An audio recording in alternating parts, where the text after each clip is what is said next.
ગઈ તારીખ 23/2/2025ના રોજ પ્રનગર પોલીસ સ્ટેશનમાં એક અપહરણનો ગુનો દાખલ થયેલો હતો, જેમાં ફરિયાદીની 15 વર્ષની દીકરી છે, એને આ આરોપી છે એ આરોપી અપહરણ કરી અને લઈ અને જતો રહેલો હતો. આ બાબતની હકીકત ધ્યાન પર આવેલી હતી, જેની તપાસ અમારા પ્રનગર પોલીસ સ્ટેશનના પીએસઆઈ કરી રહ્યા હતા.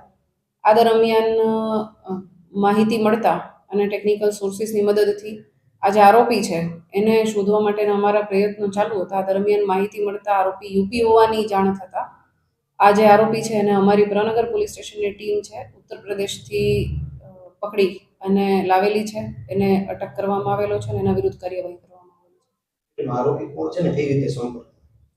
આ જે આરોપી છે એનું નામ સાયર ઉર્ફે સાહિલ અકબરભાઈ સંઘાર, અને એ આરોપી છે એ જે ફરિયાદી છે એના ઘરે જ 2 થી 3 વર્ષથી એના ઘરે જ રહેતો હતો અને એની સાથે જ કામ કરતો હતો.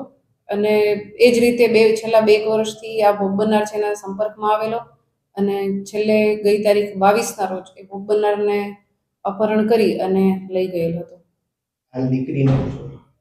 આ જે ગુનો છે એમાં ભોગ બનનાર જે દીકરી છે એને હાલ નારી સંરક્ષણ ગૃહમાં રાખવામાં આવેલી છે. એની મેડિકલ તપાસણી કરવામાં આવેલી છે, આરોપીની મેડિકલ તપાસણી કરવામાં આવેલી છે અને એના ઉપરથી હાલ બળાત્કારની કલમો છે અને પોક્સોની કલમોનો ઉમેરો કરવામાં આવેલો છે. અને આ ગુનાની તપાસ અમારા પ્રનગર પોલીસ સ્ટેશનના પીઆઈ વસાવા કરી રહ્યા છે. આરોપી સાથે જે રીતના તેમને લઈ ગયું તે દરમિયાન આ જે ઘટના બની એ ઘટનામાં કોઈ વિશેષ ટેકનિકલ સોર્સનો ઉપયોગ કરવામાં આવ્યો હોય, કારણ કે સોશિયલ મીડિયામાં તેઓ વિડીયો મૂકતા હતા. આ જે આરોપી છે એ અને આરોપીના જ ઇન્સ્ટાગ્રામ આઈડી પરથી ભોગ બનનારના પણ સોશિયલ મીડિયામાં વિડીયોઝ આવેલા હતા. ટેકનિકલ સોર્સિસની મદદ લેવામાં આવેલી હતી આરોપીને પકડી પાડવા માટે અને ટ્રેસ કરવા માટે, અને એને અંતે અમારી પ્રનગર પોલીસ સ્ટેશનની ટીમ દ્વારા ઉત્તર પ્રદેશથી પકડવામાં આવે છે. સાહિલ સાથે કોઈ અન્ય લોકોની સંડોવણી ખુલી છે?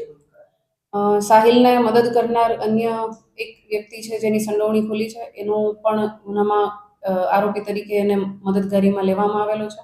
અન્ય આ ગુનાની તપાસ ચાલુ છે. અને જે પણ વ્યક્તિઓ છે જેણે સાહિલને અપહરણ કરવામાં મદદ કરેલી હોય એ તમામની વિરુદ્ધ કાર્યવાહી કરવામાં